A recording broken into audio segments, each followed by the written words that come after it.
Bowyer, a man with more than 20 years flying experience under his wing, so to speak, saw something extraordinary which later made those headlines as he flew at 4,000 feet near Guernsey.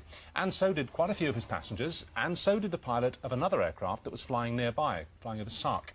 And Captain Bowyer is here now to tell his story. Thank you for coming in, and thank you for speaking up, because I know from private conversations I've had over the years with the commercial pilots, sometimes when I'm up in the cockpit with them, they do see things, and they tend not to report them because they don't want to be laughed at or have their careers jeopardised. Exactly right, so why have you decided to speak out about this?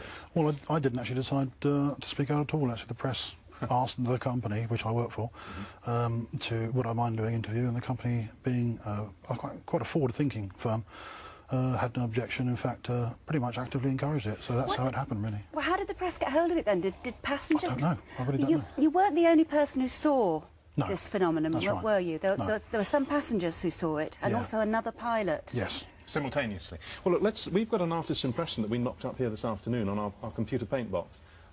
Is that kind of what you saw? Is that a reasonable... No. Oh, well, it's the best we did. Oh, be honest, yeah. Well, hold that picture. Well, it's pretty good. You describe it to us. Well, it was a brilliant yellow object. The brightness you've got there, about 2/3 from left to right, it was a graphite grey section. If you want to call it a fuselage, we don't know yet what it was. We're looking into it. And how big was it? It's difficult to say once again, but I saw it from 50 miles away. So any object from 50 miles away must have been fairly enormous. What, about a mile long?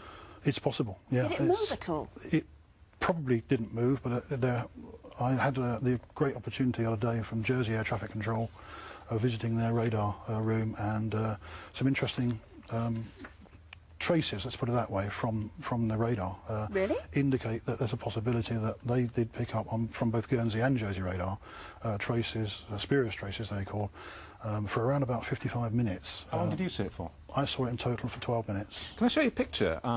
This is, I'm sure you've seen this picture. It's of lenticular clouds, a very rare but known formation. This was taken some years ago.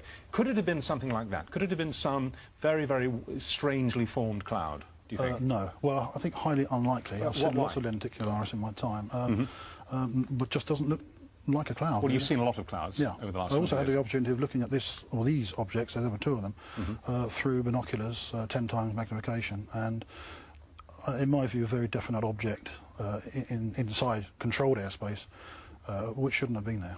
What happened? Did you simply lose contact with it? Did it disappear? Well, I was landing. It was a general flight from Southampton going to Alderney, and the only reason I lost sight of it was because I descended through a haze layer, which is fairly common in that area, and having descended through the haze layer, couldn't see it anymore. But it's almost certainly still there. Did the other pilot who was flying over Sark, the island of Sark, did he report it in exactly the same terms? Yes, because it was sighted, or they were sighted inside controlled airspace. The pilot's under a legal obligation, and I suspect this is where the press stories come from. And he's filed a report exactly the same as I have.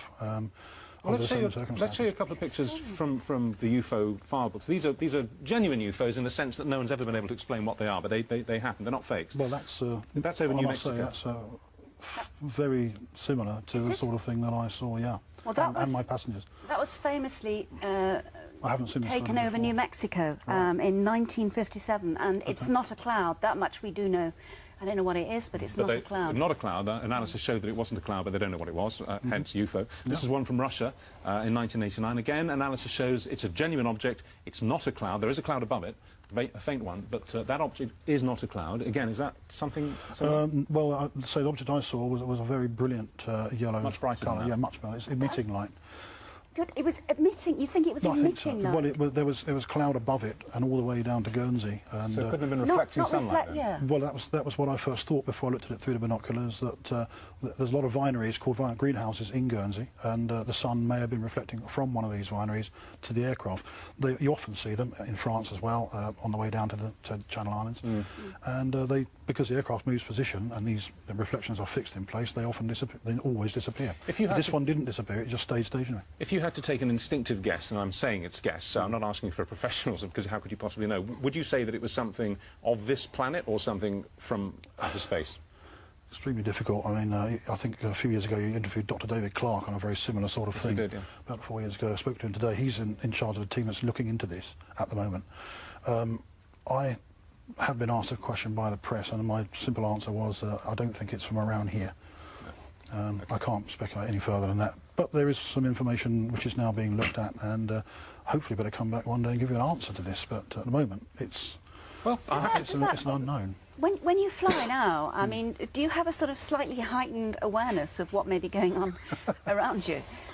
I think, yes, definitely. Yeah, it's not the first object I've seen personally, and I've spoken to a lot of other commercial pilots since this has happened, and they've said on the quiet, you know, come round the corner, I want to tell you about what I saw. Absolutely, that's... And I think what's going to happen now, this may have opened the can, and I think what all professional pilots out there ought to be looking at is actually reporting everything they see and actually getting it itemised and written into the CAA, and then perhaps we will find Well, I have to say, the unofficial first-hand accounts I've, as I say, had from professional pilots, many of them with as much experience as you have, and they're not putting me on, you know, are extraordinary. Some things that some guys have seen. Some see nothing in an entire career. We interviewed a British Airways pilot who also came out in the 1960s. He saw a silver disc, didn't he? He picked it up on his radar. It was picked up on ground radar over the Bay of Biscay.